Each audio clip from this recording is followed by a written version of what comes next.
Hey guys, it's Brian with Retired at 40. Welcome back to the van build. This will probably actually be one of the last van build videos because we're getting really close to the end. If this is the first time you've joined us in the series, we're doing a 2016 Dodge Ram Promaster cargo van. We're turning it into a conversion van that we can camp with 4 people inside. We've insulated all the walls and the floor. We added a back seat so my kids can come along for the ride. We've put in swivel seats in the front, the driver and passenger seats. We've added plumbing, a kitchen sink. We've put a bed in, and then we put this rooftop tent in. And now today we're actually going to do our solar system. This is a moment that I have been waiting for a long time. I actually bought this solar system probably close to a year ago, and it's just been sitting. I've kind of been playing around with it. So today I'm going to show you what solar system I chose. I'm going to show you how to install it. I'm actually going to install it in my van today. I'm also going to show you why I chose the solar system that I did. I'm going to show you all that coming up.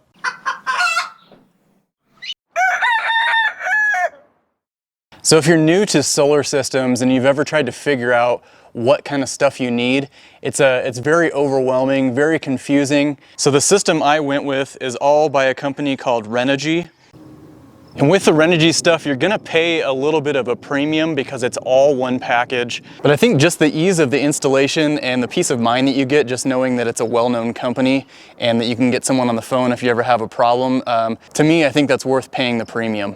So this is a 200 watt setup.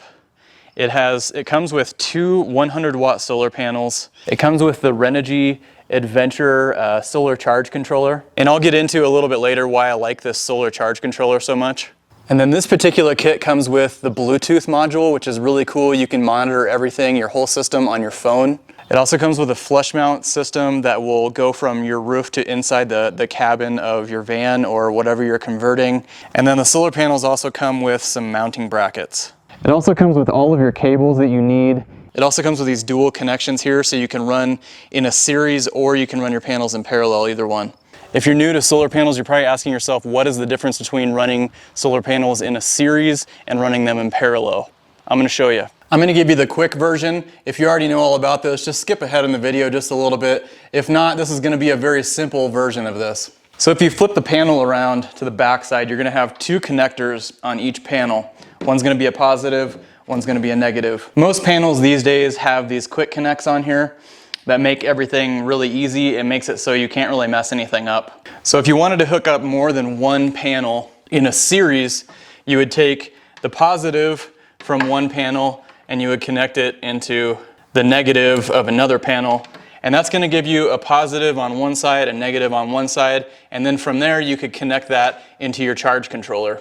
If you wanted to connect more than one panel in a parallel, you would just use the connectors that they give you. You'd take the light connectors out of both panels, and then that would give you one single connection at the end that could go down into your charge controller.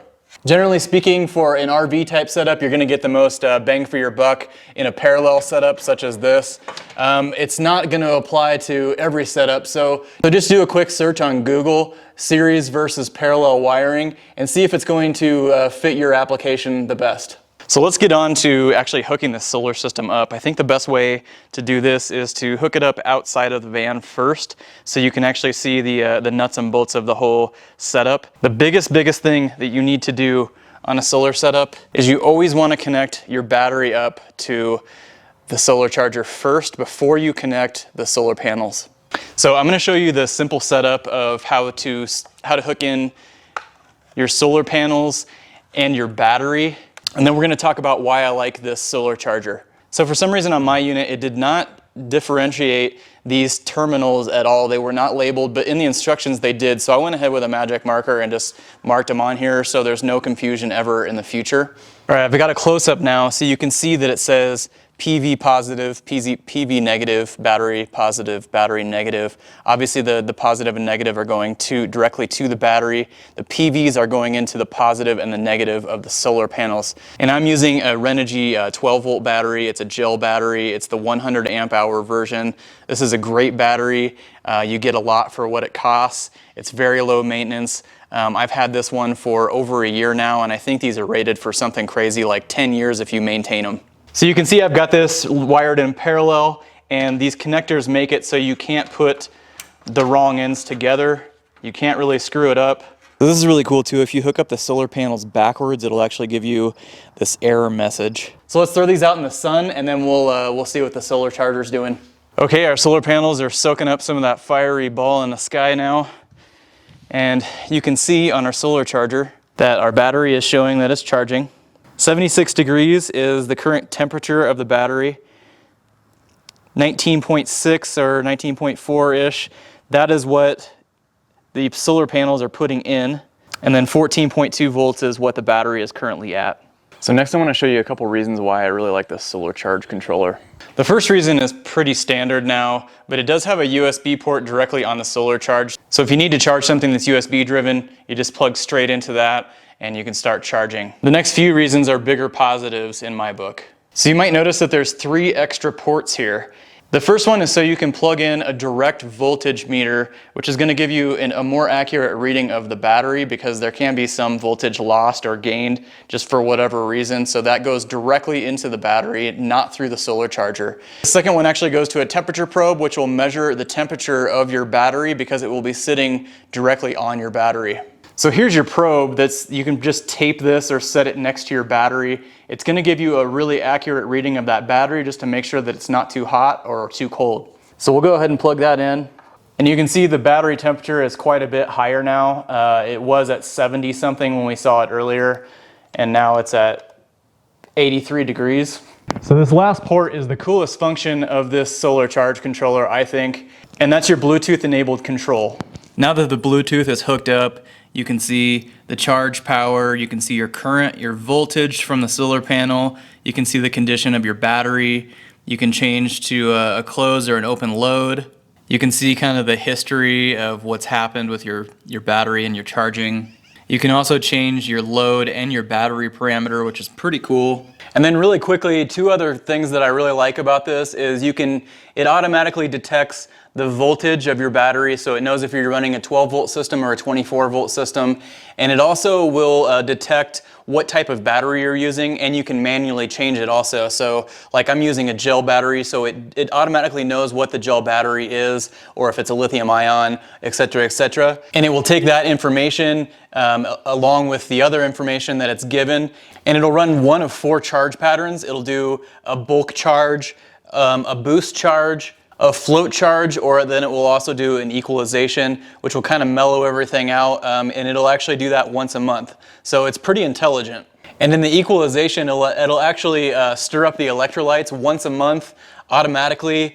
It just helps your battery run efficiently, and it'll also prolong the life of it. Let's get to installing this solar system. The most intimidating part of installing the solar system is getting the solar panels actually installed where they're going to go permanently. Because if you're like me, you're putting them in a pretty permanent spot, you're drilling some holes in a pretty expensive vehicle. That means you really need to pay attention to your mounting surfaces. You need to pay attention to where there are ridges, where there are flat spots, and how that's all going to lay out with your panels. So this is a short wheelbase model, which means I don't have a whole lot of roof area as it is. And then I also have a giant rooftop tent that takes up 3/4 of the roof area. When I originally started this build, I was trying to avoid drilling holes at all costs, and I was going to use these, which are also made by Renogy, and they're really, really slick. You actually just glue them down with the same stuff that we used on the windows. If you have watched the window video, I'll put a link to the SIKAFLEX polyurethane. I'm still going to use this, but unfortunately I can't use these mounts because they're too wide this way, and with those rain gutter, like kind of corrugated things on the top of the roof, they're just not going to work. So we're going to go to option 2 instead. And I believe I'm just going to do 1 panel for right now. I'm going to see if that will suit my needs. I do have enough room up to the rack. It's almost exactly perfect for another panel if I want to add it later. So Renogy is kind enough to give you the bolts to mount the mounting brackets. The only thing that I don't like about these, they give you a lock washer and a nut. I would definitely go with a nylock instead. If you don't know what a nylock is, there's a regular bolt. The nylock just has there's like a nylon plastic on the inside. So I've got my center brackets centered up. I've got 2 brackets on the sides here with my connections poking out because it will go up here eventually. So you'll notice that I've got a gap in here. I'm actually going to put a bushing in between the bracket and the car. And now that I've got everything lined up, I'm just going to mark it with a Sharpie. So Renogy provides you with these self-tapping screws. I'm not a huge fan of that. The reason I'm not a big fan of the self-tapping is because if this thread right here ever breaks loose, then you lose all of your ability to hold the solar panel down. I'd much rather see something like this, like we mounted the brackets with a nylock on it, just because there's no way that thing is ever coming off. The other thing that I think is kind of weak about these is it just has a little rubber washer. That's the only thing that's separating the rain, the snow, whatever, of getting into your car. Whatever you're going to use to fasten this down, if you do use the self-tapping screws, I would definitely get some SIKAFLEX or at least some silicone or something that's meant for exterior or RV installations. Also, before you drill or screw anything into this, make sure that you can clear anything that you're drilling into, because there are things like this you're not going to be able to get past very easy, or if you're too far over on the side, it's going to be hard to get access to any of this stuff. And actually what I'm going to do is use these self-tappers just to hold this in place until I get it where I want it. I'll then pull them out one at a time and replace them with something with a nylock on it. And then I can also add a drop of this SIKAFLEX under the bracket and in between where the metal meets the metal. Well, there is no turning back now. I've got 10 holes in the roof of my car. So my next big task is to figure out where I want my wires to come in. This actually goes onto the roof. These are waterproof. This is where your positive, negative come in. But I need to figure out where on the inside this would ideally come in. And really, now that I'm looking at it, anywhere along this rail would be fine. You could still poke them down through here. And Renogy gives you plenty of extra lines. So I think I'm actually going to push it back a little bit farther, closer to the solar panels. So I'm thinking right back in here. It'll be close to both panels when I add the second one. It's on a nice flat piece. It'll be concealed from the ground. You won't really be able to see it from the ground. So I'm going to mark my spot and drill a hole. So this next part is really important. You're going to want to take the caps off of the end of here. You're going to feed them through these lines. And then we're going to feed these lines through each of these all the way almost to the end of where the connector is at. So you've got your quick connects here on this side with a little bit of slack, and then all of the excess on this other side. This next part is also very important. You want to take all of the burrs off of your hole that you drilled if possible. You can also use a grommet like this that'll kind of help keep that from tearing up this wire, but we're going to feed all this excess wire into the cab. So we've got our hole with our wires going through. I would strongly recommend that grommet. I actually do not have the right size one, so what I'm going to do is fill it in. I'm going to fill it in with the rest of the SIKAFLEX, which will make it so vibration and stuff can't allow it to move. I'm also going to put SIKAFLEX on the back of this connection, and then we're going to smash it down, and that should be good to go.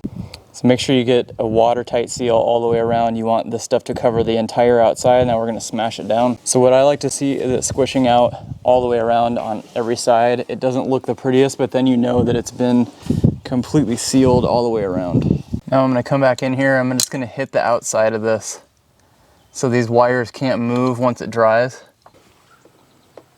Fed the solar wires through. That's these right here. This will come up, and I think it's time to hook up our charge controller. Okay, so I'm hooked up the way that I showed you earlier, just with our 4 connections. The battery is hooked up first, and then I have my actual voltage sensor on there. Now I'm gonna go hook up my quick connects on the solar panels, and we'll see if we're getting some power. Yes, we have power. All right, I've hooked up the Bluetooth, I've hooked up the temp for the battery, and then I've hooked up the voltage meter. Voltage meter is just going to go on your positive and your negative terminals. All right, I'm putting a couple screws in the Bluetooth, and I threw a zip tie around here, kind of clean up the wiring, but it really doesn't consume a whole lot of space. This is just my storage cabinet. And then obviously to draw power out of your battery, you'll need some kind of inverter. This is the one that I got for free. If you want to see the one that I have, I'll put a link down below. This thing has been working great so far for me. It's a 1500 watt, 3000 watt peak. And then this can also just be plugged into an extension cord or into the wall, and you can charge your battery from here. This is the best part right here. I can see what's going on my phone. I can be inside, I can be in a restaurant, I can be in the grocery store. I know exactly what's going on outside. Well, that's it for the solar installation. I used all Renogy products. Make sure you join us on the next video. We're gonna do a ceiling in here and we're gonna insulate it. We're gonna finally start finishing out the inside. In the meantime, this is Retired at 40. Remember to live life simple. We'll catch you next week.